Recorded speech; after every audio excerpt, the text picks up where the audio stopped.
생각을 바꾸면 수익이 보인다. 역발상 투자의 문현진 멘토입니다. 자, 오늘도 많은 종목들이 급등을 하고 있고요. 많은 종목들이 또 급락하고 있는 과정 속에서 여러분들이 가야 할 길 상한가에 들어가는 종목들만 잘 체크해 보셔도 답이 나올 것 같습니다. 자, 오늘도 역시 도움이 된다면 좋아요와 구독 그리고 알람 설정까지 반드시 부탁드리고요. 저희가 강연의 고지가 있을 때마다 여러분들께 영상을 통해서 방송을 통해서 알려드리고 있으니까요. 그 점 참고하셔가지고 실시간으로 들어오셔서 채팅 참여도 많이 하시고 질문도 주시면 좋을 것 같습니다. 자, 그럼 오늘 어떤 기업들이 올라왔는지 먼저 살펴보기 전에 시장부터 체크해 볼 텐데요. 밀리고 있습니다. 시장이 왜 이렇게 밀릴까? 역시나 FOMC죠. 우리 연준이라고 하는 곳에서 이제는 금리, 통화 결정을 어떻게 할 건지, 통화 정책을 어떻게 할 건지 결정을 하게 되는데 그런 과정이 지금은 오늘 밤부터 이어지게 됩니다. 그러다 보니까 거기서 뭐라고 할지, 그리고 지금 금리가 너무 많이 올라가고 있잖아요. 뭐 일반 금리가 올라가는 게 아니라 대출 금리라고 하죠. 시장 금리가 올라가고 있습니다. 기준 금리는 그대로인데 시장 금리 자꾸 올라간다. 이것도 하나의 문제가 됩니다.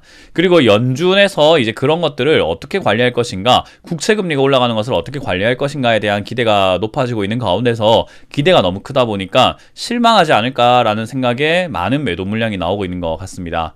자, 여러 가지 리스크가 있는 이런 과정 속에서 지수는 더 이상 가지 못하고 약간 음봉으로 밀리고 있고요. 제가 계속 강조해드렸던 부분이죠. 외국인들의 수급 믿지 마라. 외국인들 사는 건 사는 거지만 잠깐 사고 맨날 팔더라 쟤들. 그래서 쟤들 연속성으로 들어오질 못하다 보니까 또 팔면 어떡하겠느냐라는 제가 이야기를 많이 해드렸죠. 그래서 지금은 또 많이 사는 척 하다가 팔기 시작을 했습니다. 거기다가 오늘은 선물에서까지 1조 원에 가까운 매도세가 나오고 있다는 거예요. 그래서 이렇게 되면은 아무래도 선물 시장, 선물은 미래가 어떻게 될 것이다 라고 베팅을 하는 개념이라고 보시면 되거든요. 근데 미래가 올라간다 보다는 내려간다 쪽에 베팅하는 사람들이 많구나 라고 생각을 하셔도 좋을 것 같습니다. 이런 움직임들이 단기 움직임일 수도 있지만 장기적인 흐름으로 연속성으로 계속 이어진다면은 지수는 계속 하락할 수밖에 없겠죠. 그래서 이제 그런 부분들을 우리가 생각을 한번 해보고, 어떤 분들은 이런 질문을 주세요. 개인들이 매수하는 걸로 왜 지수가 안 막아집니까? 왜 그러냐면 개인들은 지수의 움직임을 따라서 뭐 수익을 보고 안 보고 이런 느낌보다는 결국 내 종목의 움직임에 또 편향이 되어 있잖아요. 그래서 지수를 끌어올리기 위해서는 시가총액이 큰 종목들, 대형주 위주, 예를 들면 코스피 200 종목에 들어가 있는 종목들을 꾸준히 매수를 한다면 지수가 방어가 됩니다만은, 여러분들도 매수를 하시고 또 다른 개인들도 매수를 하고 계시겠지만 그 매수 종목들이 대부분 다 내가 물려있는 종목 위주이기 때문에 지수랑 상관이 없다라는 거죠. 그래서 개인들의 매수세가 들어오긴 하지만 이 매수세로는 지수가 방어가 되지 않는다라는 개념을 좀 보시면 좋을 것 같고요. 역시나 외국인 기관의 매도 물량은 역시 코스피 200이라든지 코스닥 150 종목들, 큰 종목 위주로 매도를 때려버리다 보니까 지수가 무너지게 되죠. 그래서 그런 점을 생각하신다면 개인의 매수세가 그렇게 달갑지 않다라는 것이 왜 그런지 바로 이해할 수가 있을 것 같습니다. 자, 외국인이 나가는 이유는 미국 경제가 성장할 거라고 보기 때문에 한국을 팔고 미국으로 투자하는 것이 낫다라고 제가 설명해 드렸으니까, 지금은 그런 면에서 추세가 지금 이렇게 올라가질 못하고 자꾸 떨어지는 그림으로 진행이 된다는 것은 아무래도 저점, 이 2975포인트, 70포인트, 제가 중요하다고 말했던 2975포인트를 또다시 무너뜨리면서 내려갈 수도 있지 않나 조심해야 되겠습니다. 자, 그래서 지금은 뭐 경제가 조금은 휘청거리고 있는 상황에서 이 모든 종목들의 움직임이 안정적이지 않은 상황이니까요. 적극적인 투자보다는 약간 방어적인 자세로 여러분들이 매매를 하시는 게 좋을 것 같고요. 상승보다는 하락이 많으니까 역시나 지수가 밀릴 때 종목은 밀린다라는 점 명심하시면서 현금만 가지고 있으면 추가 매수하면 되니까 그 점 참고하시면 좋을 것 같습니다. 자, 그럼에도 불구하고 시장이 안 좋은데 급등하는 종목들이 있습니다. 역시나 바로 보도록 하죠. 우성사료부터 지금 한국 맥널티까지 5종목이 급등하고 있고요. 상한가 근접 종목으로는 19종목입니다. SK가스부터 해가지고 밑으로는 마이더스 AI까지 올라오는데, 마이더스 AI 관리 종목이죠. 지금은 종목 가리지 않고 올라오는 것 같아요. 잡주든 뭐 좋은 종목이든 그냥 막 급등하고 올라가는 모습이기 때문에 지금은 이렇다 할 만한 포인트는 없는 것 같다라는 게 저의 관찰 내용이고요. 하한가 근처로 떨어진 종목, 10% 이하로 빠지고 있는 종목이 4개나 됩니다. 한 종목은 엔지스 테크놀로지 관리 종목입니다만은 이 종목 지금 하한가, 거의 하한가에 들어갔다 나갔다 왔다 갔다 들락날락하고 있는데요. 엔지스 테크놀로지 같은 경우가 지금 보면 떨어지는 이유가 딱히 없습니다. 이런 관리 종목들은 이유 없이 이렇게 떨어지기도 하고, 떨어지고 난 다음에 장 끝나고 난 다음에 늑장이 공시라고 하나요? 하여튼 늑장 부리면서 공시를 때립니다. 그렇게 상장 폐지 또는 거래 정지 이런 위험이 나중에 나올 수도 있기 때문에 이런 종목은 투자하지 않는 것이 좋다. 관리 종목은 특히나 연초에는 피하는 게 가장 좋습니다. 연초에는 감사보고서 시즌도 있기 때문에 이제 3월부터 감사보고서죠. 지금부터 감사보고서 제대로 안 나오면 큰일 납니다. 그래서 그런 부분들이 좀 안 좋을 수 있다라는 거. 그리고 급등했던 동방 이런 것들 무너지고 있으니까 급등했다고 좋아하지 마시고, 그리고 급락한다고 주가가 많이 싸졌네 하고 사지 마세요. 이거 떨어지는 칼날입니다. 저런 거 잘못 잡으면 큰일 나요. 아무래도 이렇게 떨어지다 갑자기 급반등하는 종목들이 많다 보니까 그런 걸 노리고 매매하시는 분들 많은 것 같은데, 이렇게 칼날을 잡게 되면은 아주 크게 다칠 수 있기 때문에 저는 하지 않는 것이 좋다라고 말씀을 드려볼게요.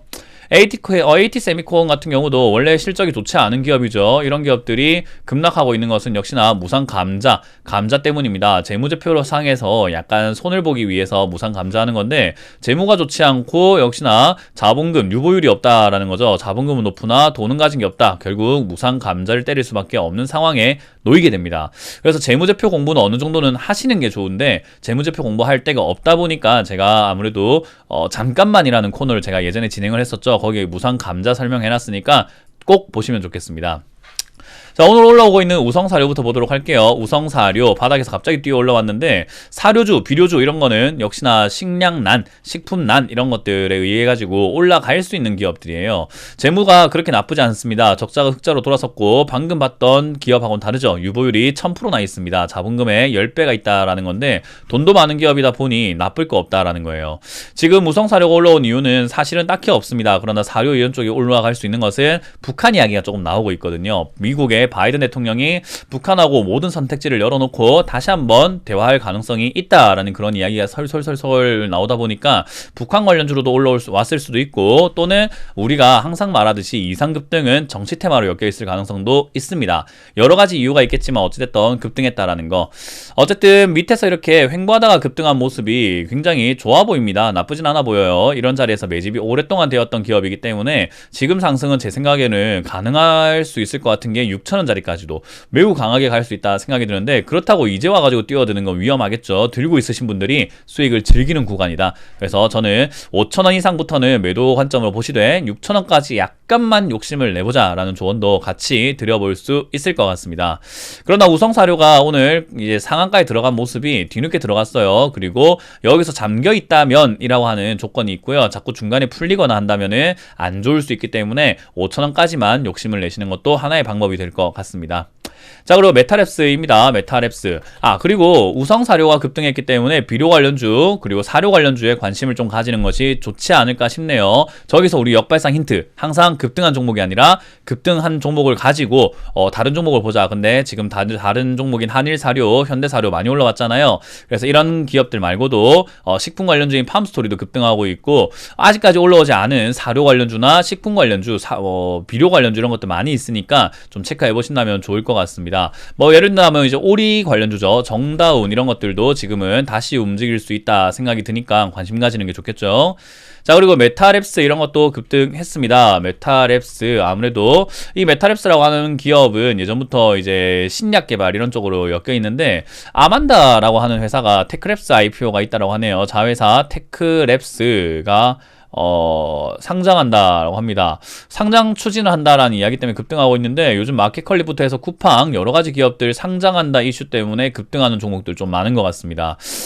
좀 피해야 되지 않을까 싶네요. 메타랩스 실적을 한번 볼까요? 실적을 보게 되면은 이거 뭡니까? 적자가 빨갛게 이렇게 나오고 있다라는 걸 봤을 때 좀 안 좋죠. 그죠? 그래서 이런 기업들은 단기 급등 나왔을 때 정리하시고, 속아서 사신 분들도 지금 단기 급등 나올 때 탈출하시는 게 어떨까라는 조언을 드리면서, 신규 매수는 안 하시는 게 조금 더 유리할 것 같다라는 조언을 드려봅니다.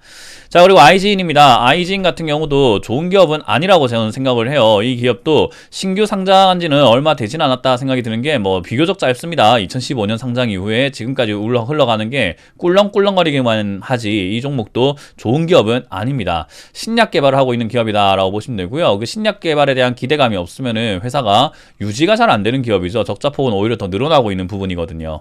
그래서 신약 개발이 잘 되면 다행인데 안 되면 큰일 난다. 이런 기업들의 특징은요, 신약 개발하는데 저렇게 적자가 나니까 유지하는데 돈이 많이 들어가니까 돈이 필요하겠죠. 그러면 어떻게 하느냐? 주가 끌어올려서 유상증자 때려가지고 투자자들에게 돈을 더 받아서 투자자들이 물리게 만들어버립니다. 그러면은 아무래도 아무도 주가를 팔지 않으니까 뭐 그 사람들 물려 있으니까 또 유상증자 하면은 또 돈을 주거든요. 그래서 이제 그렇게 하는 악질적인 기업들도 많다 보니까 이런 기업들은 투자하시는 것을 피하는 게 좋습니다. 그래서 급등 나올 때 저는 매도하는 게 좋다. 지금은 어쨌든 추세상 위쪽으로 이렇게 올라가는 흐름이 나오고 있죠. 우상향입니다. 그래서 2만 원 이상까지 올라갈 수 있으나 저는 이런 기업들은 오래 들고 갈 이유는 없다 생각하니까 매도 의견 드리도록 합니다.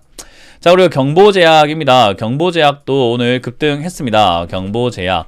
저는 경보제약 나쁘지 않게 보는 기업 중에 하나입니다. 그래서 예전에 경보제약이 이렇게 급등하기 전에 바닥을 기어다니고 있는 이런 시점에 경보제약을 장기 투자 한번 해보시는 게 어떻겠습니까? 라는 이야기를 많이 드렸던 자리예요. 근데 많은 사람들이 문현재 멘토가 추천하고 난 다음에 안 간다라고 했는데 저는 주가가 간다 안 간다는 관심이 없습니다. 좋은 종목이 떨어지면 더 사면 된다 생각하기 때문에 실적도 좋고 원료 의약품을 만들고 있는 회사예요. 그러니까 우리 약을 만들 때도 재료가 필요하겠죠. 그걸 만드는 회사고 종근당의 자회사입니다. 그래서 뭐 대주주가 탄탄하고 그리고 회사가 하고 있는 일도 약을 많이 만들 거라고 한다면은 재료가 많이 필요하니까 이런 원료의약품 관련주가 올라가지 않을까. 그래서 경보제약과 대정화금이라고 하는 이 기업에도 제가 관심을 가져라라고 여러 번 말씀을 드렸었어요. 근데 이제 그렇게 드렸던 이후에 사람들이 관심을 안 가지고 있다가 이제 관심 가지는 것 같은데 역시나 저는 이 종목은 이제는 좋아 보이지 않습니다. 종근당이 코로나 치료제 허가 가능성으로 올라왔다 라고 하는데 뭐 딱히 잘 모르겠네요. 저는 그래서 일단은 상승세가 조금 매섭기 때문에 18,000원 전고점 언저리인 이 자리까지 갈 수 있을 것 같으니까 매도하시는 게 어떨까라는 조언을 드려봅니다. 코로나 치료제 관련주는 잡지 않는 게 이제는 조금 더 유리할 수 있으니까 관심을 가지고 저는 진단키트 관련주가 생각보다 약하기 때문에 들고 있으신 분들이 걱정이 많으실 것 같은데 저는 진단키트 추가 매수만 잘하면 역시나 괜찮다라고 봅니다. 중장기적으로 실적이 개선이 된 기업이기 때문에 너무 급등해서 너무 많이 빠진 거다 생각을 하고 있고요. 지금은 더 많이 내려와 있는 상태지만은 그래도 조금 더 비중을 늘려가지고 가져가는 것이 현명한 방법이 아닐까 생각이 드니까 진단 키트 쪽에는 관심을 계속 두자라는 전략을 드려봅니다. 한국 맥널티라고 하는 기업도 지금 급등이 되어 있죠. 한국 맥널티. 이 기업은 왜 급등했는가 살펴보니까 이베이 코리아가 이제는 또 인수한다 뭐 이런 이야기 때문에 이야기가 나오고 있네요.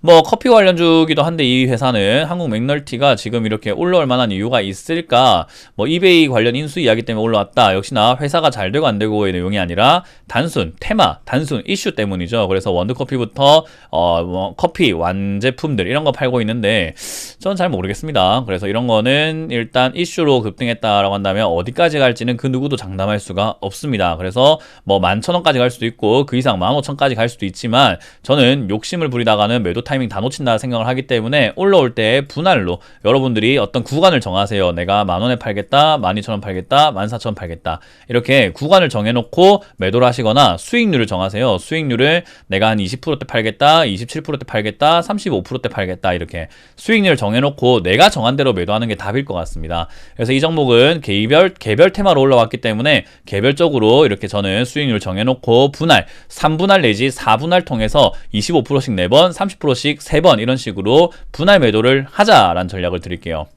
자, 오늘 기업들 올라오는 거 보니까 챙길 수 있는 것은 사료 관련주, 역시 식량 관련주와 남북경협주가 좀 움직일 수 있다라는 특징이 있기 때문에 그런 쪽으로 여러분들이 관심을 가지고 시장을 본다면 나빠 보일 건 없을 것 같습니다. 오르비텍 이런 기업도 역시나 남북경협주, 원전 해체라든지 우리 저기 북미 정상회담 때문에 핵시설 폐기 이런 거거든요.